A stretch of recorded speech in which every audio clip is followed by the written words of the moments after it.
চাল কুমড়া গাছের আপডেট, কিছু টিপস ও যত্ন নিয়ে থাকছে আজকের এই ভিডিও। চলো আমরা সুন্দর করে চাল কুমড়া গাছের একটি আপডেট দেখে নিই। হ্যালো এভরিওয়ান, আসসালামু আলাইকুম। কেমন আছো তোমরা সবাই? আলহামদুলিল্লাহ, আমি তো আছি অনেক ভালো, আবার অনেক খারাপ, সব কিছুই থাকছে মিলিয়ে ঝিলিয়ে আজকের এই ভিডিওতে। আজ তোমাদের সাথে শেয়ার করব চাল কুমড়া গাছের আপডেট, তার অগ্রগতিটা কেমন, আর কী সমস্যা আমি ফেস করছি এবছর চাল কুমড়া নিয়ে সেটাও বলবো। কিছু টিপস থাকছে, আর থাকছে এই সময়ে খুবই গুরুত্বপূর্ণ একটি খাবার। চলো কথা না বাড়িয়ে চলে যাচ্ছি সরাসরি মূল ভিডিওতে। একটু শুরু থেকে দেখাচ্ছি, এতে করে তোমাদের বুঝতে অনেক ইজি হবে। এটা হচ্ছে আমার ডাটার গ্যালারি বলা চলে, যে এই পাশটাতে আমি ডাটা শাক করে গত বছরও করেছি। আর যেই ডাটাগুলো আমার থেকেও বড় বড় হয়েছিল, খুব সুন্দর আকারের, এবং আমি অনেক বীজ রেখেছিলাম, সেটা সবাই জানো। আর এই হচ্ছে আমার কনজারভেটরি। এটা দেখানোর একটাই কারণ, তাহলে তোমরা বুঝতে পারবা কনজারভেটরির পাশেই আমার যে জায়গা, এবং ওই যে দরজাটা দেখতে পাচ্ছ, ওইটা হচ্ছে আমার সোলার প্যানেলের যে ব্যাটারি, সেই ব্যাটারির রোম। ওইটার ভিতরে সোলার প্যানেলের ব্যাটারিগুলো আছে। তো এই যে এই পাশে যে জায়গাটা, এটা হচ্ছে মেইন বেড মাটির। এটা হচ্ছে মাটির, আর বড় বড় দুইটা যে পাত্র আছে, যেই পাত্রের ভিতরে আমি গত বছর সিলিন্ডার লাউ করেছিলাম, যার অনেক ভালো ফলন আমি পেয়েছি। তো এবছর এখানে আমি চাল কুমড়া গাছ দিয়েছি, দেখতেই পাচ্ছ। আমি একটু কাছ থেকে এবার দেখাচ্ছি, তাহলে তোমাদের অনেক ইজি হবে। এই যে দেখতে পাচ্ছ, এত বড় সড়ো একটি পটে আমি একটি চাল কুমড়া দিয়েছি, আর এই পটে দিয়েছি দুটি। একটি মাত্র মাথা গজা দিয়ে উঠেছে, একদম স্টপ হয়েছিল।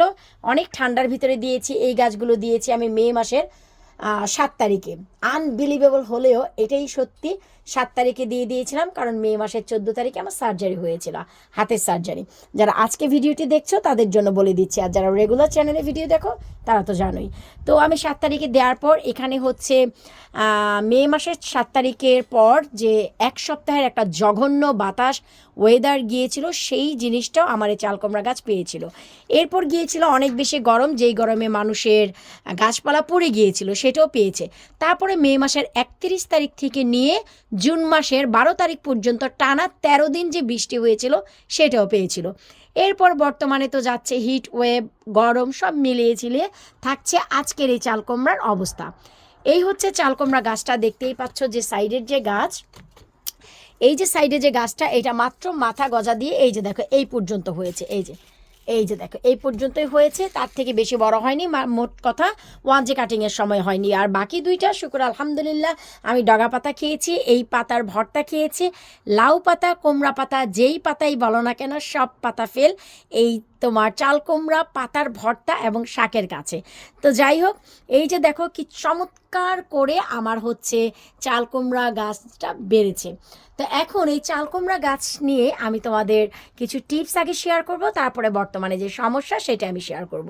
চাল কুমড়া গাছটা যখনই বাড়তে থাকে, তোমার লাউয়ের ডগা পাতা যেমন নিজে নিজে একটা সাপোর্ট খুঁজে নেয় বা ঝুলে থাকে, সেই ডালেও লাউ হয়, তাই না? কিন্তু চাল কুমড়া গাছটা না একটু সেন্সিটিভ। যখনই এদের একটু জায়গার দরকার, তখন না এরা কোনো কিছু আঁকড়ে ধরে থাকতে চায়, লাউয়ের ডগার মতন এরা ঝুলে থাকাটা পছন্দ করে না। তো এই জন্য আমি যে কাজ করেছি, এই যে পেছনে দেখতে পাচ্ছ বড় ড্রাম, এইটাতে আমার বৃষ্টির পানি আসে। ওই যে দেখো কনজারভেটরির একদম যে উপরে রুফ দেখতে পাচ্ছ, ওই পাইপ ভেদ করে আমার এই ড্রামে আসে। আর যার কলটা হচ্ছে নিচের দিকে, ওই যে একটু লক্ষ্য করলেই দেখতে পাবা, ওই যে দেখো ওইখানে হচ্ছে ট্যাপ। তো এটা আমার এভাবেই আছে, কার্পেটটা আমি সরিয়ে নিব, ওই সাইডের ট্যাপ থেকে আমি পানি ব্যবহার করি। তো সেই ড্রামকে মারোগুলি। তো এই দুটো পটের উপরে আমি একটি, এই যে দেখো ট্রেলিস কিন্তু দিয়েছি, গত 6 বছর যাবত এখানে এই ট্রেলিসটা আছে। এখানে আমার বিভিন্ন ধরনের লাউ, শিম, করলা, মানে ঘুরিয়ে ঘুরিয়ে করি।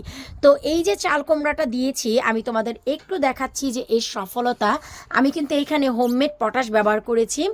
তো এইখানে এর আগে তোমরা দেখেছিলে ঠিক এই জায়গাটায়, এই যে এখানে একটা চাল কুমড়া এসেছিল, এই যে দেখো এখানে চাল কুমড়া এসেছিল, কিন্তু সেই চাল কুমড়াটা বড় হতে গিয়ে আমার আশেপাশের কোনো ডালপালাই ছাড়েনি, শুধু মেইন গাছটায় এই একটাই চাল কুমড়া বড় হচ্ছিল। আমি তখন কি করলাম, নিজে থেকে সেই চাল কুমড়াটা, তোমরা এর আগে যেটা দেখেছিলে, কেটে দিয়েছিলাম। কেটে দেওয়ার ফলে টু বি অনেস্ট, বিশ্বাস করো, সাইড থেকে আরও 8টি ব্রাঞ্চ বের হয়েছে। প্রতিটা ব্রাঞ্চে এখন হচ্ছে চাল কুমড়া।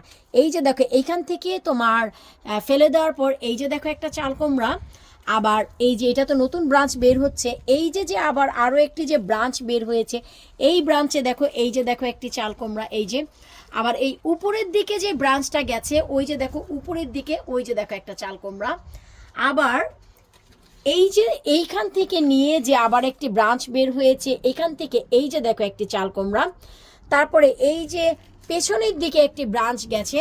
তো আমি একটু তোমাদের ক্যামেরাটা ঘুরিয়ে দেখাচ্ছি বা এখান থেকে দেখাচ্ছি, ওই যে দেখো কোথায় হে বাছাদন, ওই যে দেখো ওইখানেও চাল কুমড়া।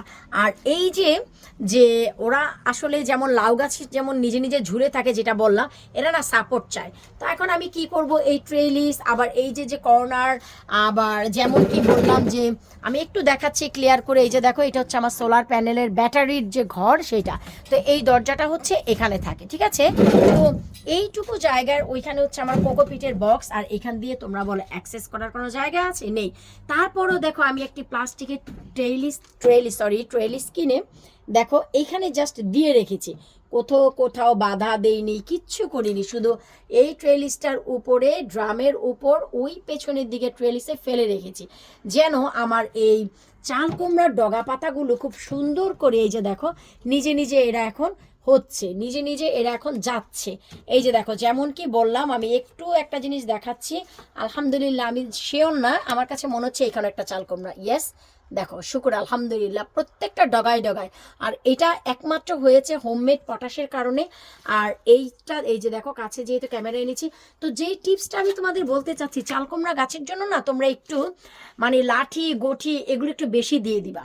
মানে এদের প্রয়োজন হয় কি তোমার কোনো কিছু আঁকড়ে ধরার জন্য, এরা ঝুলে থাকতে পছন্দ করে না। তো এই হচ্ছে আপডেট, এই হচ্ছে তোমাদের জন্য টিপস। আর চাল কুমড়া গাছ নিয়ে যে সমস্যা ফেস করছি সেটাও আমি বলবো। চাল কুমড়ার স্বপ্ন দেখেছি আমি 2024-এ, ফার্স্ট 2024-এ চাল কুমড়া গাছ লাগিয়েছি, তখন আমার 6টি চাল কুমড়া এসেছিল। তো 2024 সালে যে অনেক বেশি বাতাস হচ্ছিল, সেই বাতাসের ফলে যেহেতু ফার্স্ট ফলন ছিল আমার তেমন আইডিয়া ছিল না, চাল কুমড়া গাছের ডগা পাতাগুলোতে দেখো ধরা যায় না, অনেক বেশি ধারালো। তো যেমন এই যে এইখানকার পাতাটা আমি ফেলে দিয়েছি, যেহেতু এখন আমি জানি কেন অনেক বেশি এক সপ্তাহের টানা বাতাসে এই যে পাতার যে ধারগুলো এত বেশি মানে বাইরাবাড়ি করছে যে আমার প্রত্যেকটা চাল কুমড়া মানে ক্ষত বিক্ষত হয়ে গেছে। তখন আর 2024-এ আমার একটা চাল কুমড়া হয়নি, 5টার একটাও না। আর 2025-এর যে ঘটনা, গত বছর অগাস্ট মাসে আমার চাল কুমড়া 9টি চাল কুমড়া হয়। আর সেটা হয়েছিল আমার হচ্ছে, আমি তোমাদের একটু দেখাচ্ছি, হয়তোবা ক্লিয়ার করে বললে তোমরা বুঝতে পারবা। কনজারভেটরির এই যে কর্নারটা, এই কর্নারটায় যেখানে সিলিন্ডার লাউ দেখছো, এই মাচায় এই পটে দিয়েছিলাম হচ্ছে আমি তোমার চাল কুমড়া। আমার 9টি চাল কুমড়া এসেছিল, কিন্তু আমাদের সবারই যদি মনে আছে, জানি না তোমরা বাগানিরা কতটুকু মনে রাখো, আমি তো মনে রাখি, গত বছর অগাস্ট মাসে টানা 19 দিন বৃষ্টি হয়েছিল। আমার যখনই চাল কুমড়া সাইজটা যখনই এইটুকু হয়েছিল 9টা চাল কুমড়া ঠিক এই সাইজে, তখনই টানা 19 দিনের বৃষ্টিতে এই ছোট্ট চাল কুমড়ার উপরে যদি বৃষ্টি হয়, আর ইউকের বৃষ্টি যখন হয় ঠান্ডার প্রকোপ কেমন সেটা না হয় নাই বলি, তো তার জন্য গত বছরও আমি একটা চাল কুমড়া পাইনি। So this is the third time, I mean 2026-এ এটা আমার 3য় বছর চাল কুমড়ার ফলন। 24-এ স্বপ্ন দেখি হয়নি, 25-এ হয়েও হয়নি, এই 26-এ আজকে ভাই এই জন্যই আমি বলে দিচ্ছি, আজকে হচ্ছে জুলাই মাসের 13 তারিখ। জানি না অ্যাট দ্য মোমেন্ট ওয়েদার তো খুবই ভালো যাচ্ছে, সামনে নাকি আবার হিট ওয়েভও আসবে। সো এখনও বলতে পারছি না যে এবছরও চাল কুমড়া আমার কপালে জুটবে কিনা। তো এই হচ্ছে আমি চাল কুমড়ার মানে বর্তমান যে সমস্যা সেটা আমি তোমাদের বললাম, যে আমি এত সমস্যার পরে এবছর চাল কুমড়া পেয়েছি। তো 24-এর সমস্যা শুনলা, 25-এর সমস্যাও শুনলা, এখন বলবা আপু 26-এ তো ওয়েদার অনেক ভালো, আর কোনো খারাপ ওয়েদারও নেই, তোমার তো প্রায় 9টার উপরে চাল কুমড়া চলে এসেছে। প্রবলেম কিন্তু একটাই, সেটা কি জানো, এই যে দেখো চাল কুমড়া, এই চাল কুমড়াটার পরাগায়ন আমি করতে পারিনি। রিজন কি? এখন তোমরা বলবা যে reason the behind the reason and behind the scene হচ্ছে এটা। ওই যে দেখো চাল কুমড়াটা তোমরা দেখতে পাচ্ছ, আমি একটু ক্লিয়ারলি দেখাচ্ছি, এই যে চাল কুমড়াটা দেখতে পাচ্ছ, এই চাল কুমড়ার ফুলটা মুখ খুলেছে গতকালকে, কিন্তু তখনও পর্যন্ত কোনো ছেলে ফুল ফোটেনি, যেই কারণে আমি এটার পরাগায়ন করতে পারিনি। তার 3 দিন আগে এই ছেলে ফুলটা ফুটেছে। গতকালকে এইটা এইরকমই চুপসে ছিল, যেই কারণে এই ফুলটা দিয়ে আমি হচ্ছে এই চাল কুমড়াটাকে পরাগায়ন করিনি। 3 দিন পুরানো ফুল বলে আমি এটাকে করিনি, ঠিক আছে। এইটা এই যে দেখো ফুলটা কিন্তু ওপেন হয়ে আছে, কিন্তু আমার কিন্তু কোনো উপায় নেই করার, কি দিয়ে করব। আগামীকালকে এই যে দেখতে পাচ্ছ ছেলে ফুল, এই ফুলটা ফুটবে, আমি ডেফিনেটলি শিওর। আর এই যে দেখতে পাচ্ছ মেয়ে ফুলটা, এটা তার পরের দিন ফুটবে। তা এখন বলো যে 2026-এ চাল কুমড়া নিয়ে আমি কি প্রবলেম ফেস করছি। ছেলে ফুলগুলো ফুটছে আগে, মেয়ে ফুলগুলো ফুটছে পরে। ওভারঅল যেটা বুঝাতে চাচ্ছি যে আমি চাল কুমড়া গাছের চাল কুমড়ার একটা পরাগায়নও করতে পারছি না, এরা আগে পরে ফুটছে, আগে পরে হচ্ছে, এই হচ্ছে 26-এর সমস্যা। তো বলতে পারছি না যে চাল কুমড়ার সাথে আমার রিজিক আছে কিনা। লেটস সি হোয়াট হ্যাপেন, যেটাই হয় তোমাদের সাথে শেয়ার করব।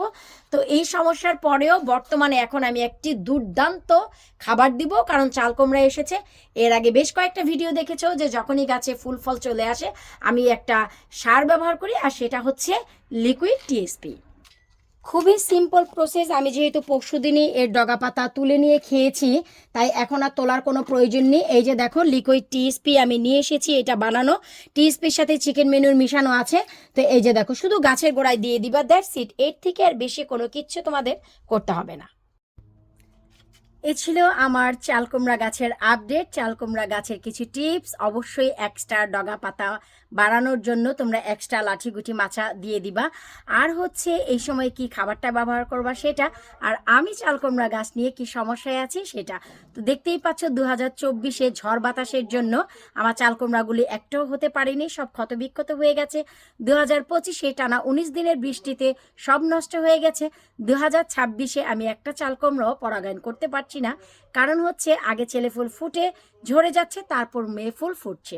সো এনিওয়েজ দেখা যাক কি হয়। অবশ্যই এর আপডেট এবং কি অবস্থায় পৌঁছালো সেটা নিয়ে তো অবশ্যই তোমাদের সাথে আমি শেয়ার করব। বিদায় নিচ্ছি আজকের মতন, আল্লাহ হাফিজ।